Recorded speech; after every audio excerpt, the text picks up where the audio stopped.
পাঠ করতে করতে একটি বাস্তব ছেদন করে দিল। ৩৩ কোটি দেবতা হয়ে যাচ্ছে।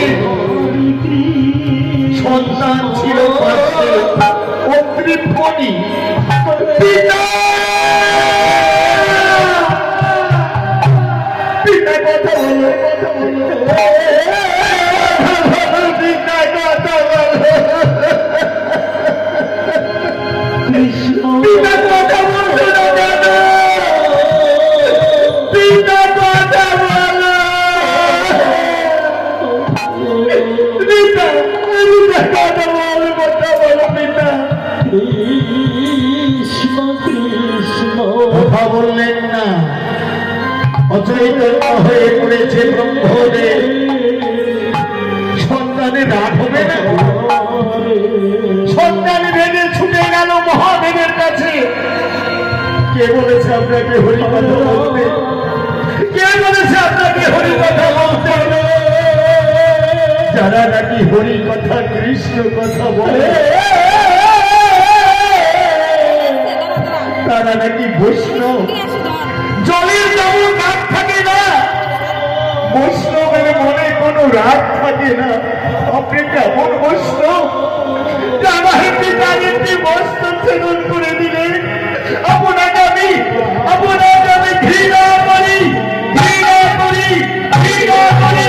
জয় জয় মহামায়া দুর্গা। আমার সামনে তুমি প্রতিনিন্দা করছো, আমার সামনে। কেন করবো না? কেন করবো না মা? কেন করবো না? যার মনে এত রাগ, যার মনে এত ক্রোধ, উনাকে আমি একবার নই শতবার বলবো, উনাকে আমি ঘৃণা করি, ঘৃণা করি, ঘৃণা করি বলে উঠলেন মহামায়া দুর্গা।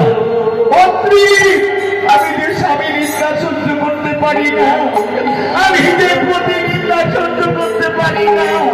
আমার সামনে তুমি বারবার প্রতিনিন্দা করছো, আমি তোমাকে অভিশাপ দেব। তোমার সম্পত্তি পুষ্প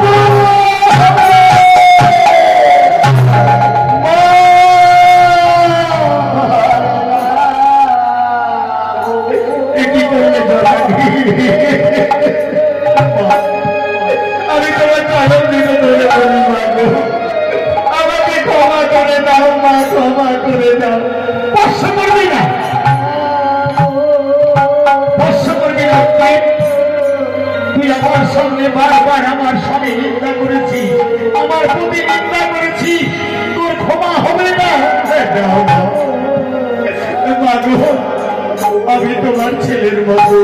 ও মা, ও মা ক্ষমা দে মা, মা ক্ষমা করে দে জগনী।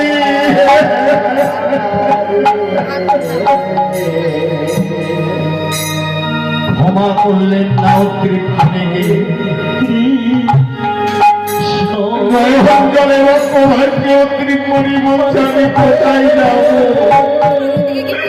কে আমাকে ক্ষমা করে দেবে? কি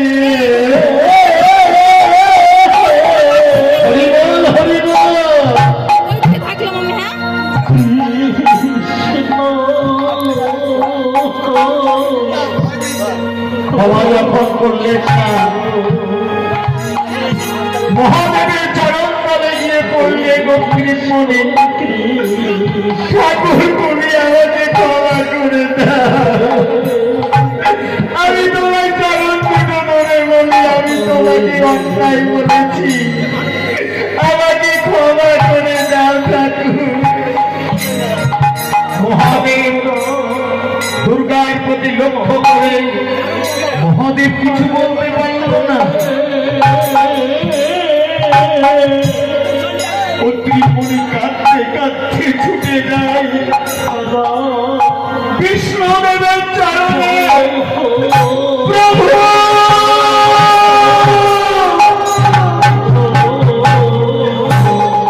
আমাকে কেউ ক্ষমা করল না, তুমি ক্ষমা করে দাও প্রভু, তুমি ক্ষমা করে দাও। বিষ্ণুদেব অতৃপ্তি মণিকে বক্ষে টেনে নিয়ে আলিঙ্গন করে বলছে, মন্ত্রী আমি দেখেছি 33 কোটি দেবতা